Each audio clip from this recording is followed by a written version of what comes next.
एका सरकारी अहवालानुसार तुम्ही दररोजच्या जेवणात घेत असलेल्या भाज्यांमध्ये मोठ्या प्रमाणात कीटकनाशके आढळून आली आहेत। केंद्रीय कृषी मंत्रालयाने जारी केलेल्या माहितीनुसार गेल्या 7 वर्षात भाज्या, फळ, मसाले यांच्यात आढळणाऱ्या कीटकनाशकांचं प्रमाण दुपटीने वाढलं आहे। त्यात प्रामुख्याने हिरव्या प्रमाण अधिक धोकादायक असल्याचे देखील अहवालात पुढे येत आहे। अभ्यासासाठी घेण्यात आलेल्या नमुन्यांपैकी 36 नमुन्यांमध्ये मोठ्या प्रमाणात कीटकनाशके आढळून आलेले आहेत।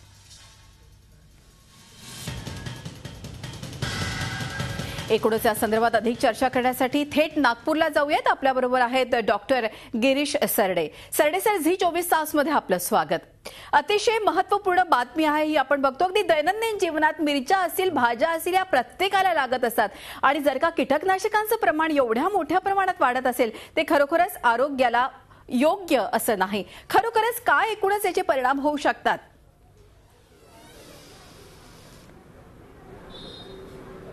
हो, जे तुम्ही बातमी आज दिली आहे ते बऱ्याच अंशी सत्यता तिथे आढळून येते। कारण आम्ही जे आजकाल पेशंट्स आमच्या ओपीडीमध्ये पाहतो आहे, जसं बनाना हे कॉमन फ्रूट आहे की बच्चे जे लोक खूप आवडीने खातात, पण त्याच्यात आढळून येणारं किंवा त्याला पिकवणारं जे कीटकनाशक आहे ते सोडियम फ्लोरोएसिटेट किंवा मर्क्युरी, अॅट्राझाइन ह्या प्रकारचे जे घातक फर्टिलायझर्स हे लोक वापरतात। त्याच्यामुळे फळ लवकर पिकतं आणि ते बाजारात लवकर येतं, कारण त्याची डिमांड खूप जास्त प्रमाणात बाजारात असते। अशा वेळेला हे येणारे मुलं बरेच आजार घेऊन येतात। त्यांना डोकेदुखी, ताप, मळमळ, घशात फोडं येणे, अशा शरीरावर लाल चट्टे येणे आणि तो ताप सहजी उतरत नाही। आम्ही अँटीबायोटिक्स किंवा औषधं जरी दिले तरी तो ताप 3 ते 4 दिवस त्यांना राहतो आणि त्याच्याकरता पॅरेंट्सला काउन्सिलिंग बऱ्याच वेळेला आम्हाला करावी लागते। खरंय डॉक्टर सरडे, आपण जसं म्हणता की खरोखर अतिशय दूरगामी परिणाम होतात आणि अनेक मोठमोठाले रोग देखील या कीटकनाशकांमुळे होतात, असंच काहीसं चित्र आहे। या संदर्भात मला असं एक विचारायचं आहे की यावरती आपण काय उपाययोजना करू शकतो? अशा काही गाईडलाईन्स आहेत का सरकारने या भाज्या लोकांपर्यंत पोहोचवण्यासाठी? या संदर्भात काय अधिक माहिती आपल्याजवळ? इन्सेक्टिसाइड्सचं प्रमाण किती असावं याचे 2 मापक असायला पाहिजे। म्हणजे जे तुम्ही फार्मिंग करता त्याच्यावर जे इन्सेक्टिसाइड्स आहे त्याच्याकरता एक पर्सेंटेज व्हॅल्यू त्यांनी ठरवलेली आहे आणि ती भाजी मार्केटमध्ये आल्यावर पण बरेचसे लोक जे विक्रेते आहेत ते त्याच्यामध्ये इन्सेक्टिसाइड्स अजून ॲड करून त्या भाज्यांना टिकवायचं काम करतात किंवा बऱ्याच काळपर्यंत सुरक्षित ठेवायचं काम करतात। पण तेव्हा ग्राहकांपर्यंत जेव्हा ही भाजी पोहोचते तेव्हा त्यांच्याकडे असं काही यंत्र किंवा मापक नाही आहे की ज्याच्यामुळे ह्याच्यात इन्सेक्टिसाइड्सचं पर्सेंटेज किती आहे हे आपल्याला माहिती करता येत नाही। तर त्यामुळे गव्हर्नमेंटनी आता पुढे पावलं उचलून की हा विक्रेत्यांवर किती प्रमाणाचं कीटकनाशकं असावी ह्याच्याकरता तंत्रज्ञान आणि ज्या प्रयोगशाळा आहे ज्या आपल्या आरोग्य, फूड आणि ॲग्रिकल्चर डिपार्टमेंटशी रिलेटेड आहे, त्यांनी एक पाऊल पुढे उचलून ह्याच्यावर समजा तोडगा काही काढता आला तर त्यात प्रयत्न करता आले पाहिजे। कारण हे कीटकनाशक इतके गंभीर स्वरूपाचे आहे की पुढे जाऊन आपल्याला cancer, cardiac heart diseases, neurological disease, आता मुलांमध्ये चिडचिडचं प्रमाण खूप वाढलं आहे। प्रत्येक आईवडील येतात की याला भूक लागत नाही, हा खूप चिडचिड करतो। ऑटिझम म्हणजे एक आजार त्याच्यामुळे की बच्चू खूप प्रमाणात आपल्या सायकोलॉजिकल डिप्रेशन किंवा सायकोलॉजिकल स्ट्रेसमधून जी जाण्याची प्रक्रिया असते तर याचे दूरगामी परिणाम आपल्या ब्रेन सिस्टीमपासून तर आपल्या स्किनपर्यंत हे पुढच्या काळात निश्चितपणे आपल्याला पाहायला मिळतील। खरंय डॉक्टर, खरं तर या इतक्या दैनंदिन उपयोगाच्या भाज्या आहेत त्याला रिप्लेसमेंट अजिबातच नाही, कारण की या आपल्याला दैनंदिन लागतातच आणि त्याचा वापर आपण करतोच। आता एक महत्त्वाचा प्रश्न इथे असा पडतो की या शोधायच्या कशा? या संदर्भात काही सांगू शकाल का?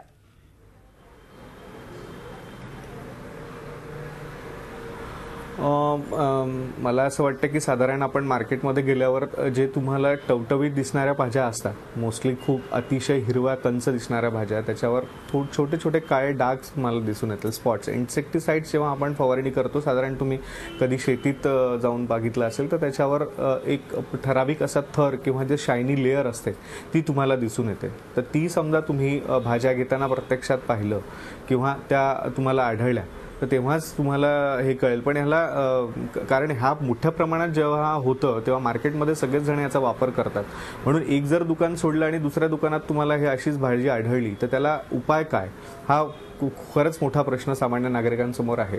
कारण सगळेच जण त्या पद्धतीचं फळभाज्यांची विक्री करत असेल तर कोणाजवळून फळभाजी घ्यायची किंवा कोणाजवळून भाजी घ्यायची हे सुद्धा आपल्याला प्रश्नचिन्ह खूप मोठा आपल्यासमोर उभा राहतो. अगदी खरं आहे. ज्या तऱ्हेनं डॉक्टर आपण म्हटलं की याचे इतके दूरगामी परिणाम होऊ शकतात आणि अर्थातच मोठमोठ्या आजारांना देखील निमंत्रण या अशा प्रकारच्या कीटकनाशकांच्या भाज्यांनी मिळू शकतं जेव्हा दैनंदिन आपण असे खाल्ल्याने.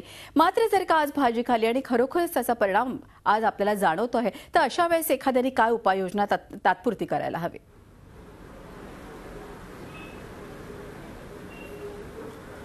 फूड पॉयझनिंग ज्याला आपण म्हणतो की this is slow poisoning. Food poisoning act जो आहे त्याच्याप्रमाणे सर आपल्याला जवळच्या काळात किंवा आपण जी कच्ची भाजी खाल्ली की आणि फळं खाल्ली आणि आपल्याला वाटलं की ताबडतोब आपल्याला मळमळ होत आहे किंवा घशात दुखणं सुरू झालं आहे किंवा अंगदुखी किंवा डोकेदुखी असं काही प्रकार आढळल्यास ताबडतोब आपल्या जवळच्या हॉस्पिटल किंवा डॉक्टरांना भेटा.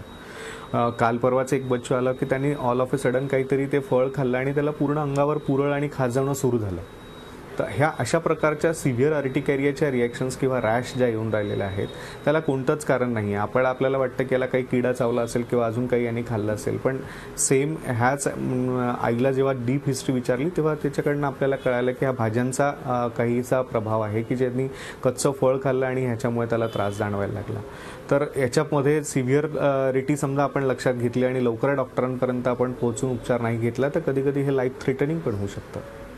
अगदी खरं आहे. डॉक्टर सरडे, या संदर्भातच काही दिवसांपूर्वी एक रिपोर्ट मी असाच वाचत होते. तर अगदी फळांचा जर का विचार केला तर जाड्या साल असलेले फळ त्यातल्या त्यात योग्य आणि पातळ साल असलेले फळ त्यातल्या त्यात योग्य नाही अशा प्रकारचे एक डॉक्टर मला बोलत होते की जेणेकरून कीटकनाशकांचा आतल्या भागात तेवढा प्रभाव जाणवणार नाही. तर अशा वेळेस आपण काय अर्थातच ॲडव्हाइस करू शकता की कशा प्रकारच्या फळभाज्या आणि फुलभाज्या खायला पाहिजे त्या? आपल्याकडे जे प्रमाण आहे फळभाज्या फुलभाज्या खाण्याचं ह्याचं जे समजा तुम्ही पाहिलं ते एक सामान्य क्लासमधला जो वर्ग आहे तो जितकं फळांचं डिमांड त्यावेळेला जास्त असेल कृपा करून ते फळं त्या सीझनमध्ये न खाता जेव्हा दुसरे फळं जे अवेलेबल आहेत त्या सीझन्समध्ये उदाहरणार्थ केळ आहे याला खूप इझिली पकवलं जातं आणि ते न खाता त्यावेळेला दुसऱ्या फळांची समजा आपण त्यांना डिमांड केली किंवा खायला लावलं तर ते सुरक्षितता त्याची थोडीशी वाढू शकते. हा जाडं फळवाला जाडं साल जे आहे ज्या फळाचं जसं मोसंबी आहे किंवा डॉक्टर या संदर्भात मला आपल्याशी अधिक बोलायचं आहे. आता इंजेक्टेबल फॉर्म मध्ये यांनी आणून डॉक्टर या संदर्भात मला अजून बोलायचं. आपल्याबरोबर कृषी तज्ज्ञ आहेत भगवान कापसे. भगवानजी, झी24 तासमध्ये स्वागत. एक अतिशय धक्कादायक असा रिपोर्ट आलेला आहे की सध्या जे कीटकनाशकांचं प्रमाण आहे भाज्यांवरती आणि फळांवरती मोठ्या प्रमाणात आहे ज्याचे अतिशय दूरगामी परिणाम होऊ शकतात. आता या संदर्भात आपण काय सल्ला द्याल, कसं टाळता येईल हे? हे बघा, हे सध्या कीटकनाशकाचं मोठ्या प्रमाणात प्रमाण आढळलेलं आहे. 17% पुढे जे प्रमाण गेलेलं आहे यासाठी जे शेतकरी आता सध्या केमिकल म्हणजे नुसतेच केमिकल फवारतात, गरज नसतानाही जास्त केमिकल फवारतात आणि फवारल्यानंतर ती फळ किंवा भाज्या या कंपनीना त्या ज्या औषधी असतील त्या कंपनीना निर्माण करताना ते फवारल्यानंतर किती दिवसापर्यंत ते फळ किंवा भाजी काढू नये बरोबर हे सगळं नमूद केलेलं असतं. त्यांच्या ब्राउचरवर सगळीकडे नमूद केलेलं असतं.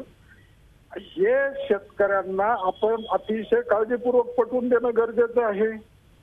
आणि फळं भाज्या आता हे शेतकरी करत नाहीत, इथपर्यंत एक्सटेन्शन आपलं गेलेलं नाही. आपल्या एक्सटेन्शनच्या माध्यमातून हे करणं आवश्यक आहे. आणि त्याचबरोबर दुसरी गोष्ट म्हणजे अति महत्वाची गोष्ट, जसं ग्लोबल गॅप आहे तसं मी मागच 2000 साली सजेशन दिलं होतं की इंडिया गॅप करावं. आपण परदेशात फळं निर्यात करत असताना त्याचं MRL लेवल टेस्ट करतो, maximum pesticide residues level test करतो. अंतर्गत खाण्यासाठी आपण हे कुठेही तपासणी होत नाही. ही तपासणी मार्केटमध्ये होऊन किंवा शेतकऱ्याच्या शेतावर होऊन हे गरजेचं आहे. आणि सगळ्यात महत्वाचं माझे मत असं आहे, मी जे गट शेती करतो अशा गट शेतीच्या माध्यमातून मोठ्या प्रमाणात भाजीपाला निर्माण करून तो पेस्टिसाइड मुक्त ठेवून तो ब्रँडिंग करून जर विकला गेला तर यावर आपल्याला बरीच मात करता येते. कारण तसं हे फार अवघड परिस्थिती. देशामध्ये कोणी एक टोपलं भाजी मार्केटमध्ये आणतं त्याच्या शेतात निघालेली, त्याला खरंय सर. प्रत्येकाला टेस्ट करणं सुद्धा अवघड आहे.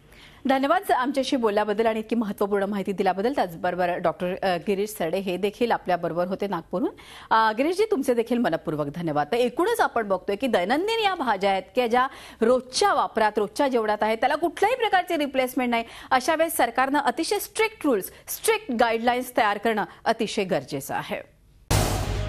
झी 24 तास रहा एक पाऊल पुढे.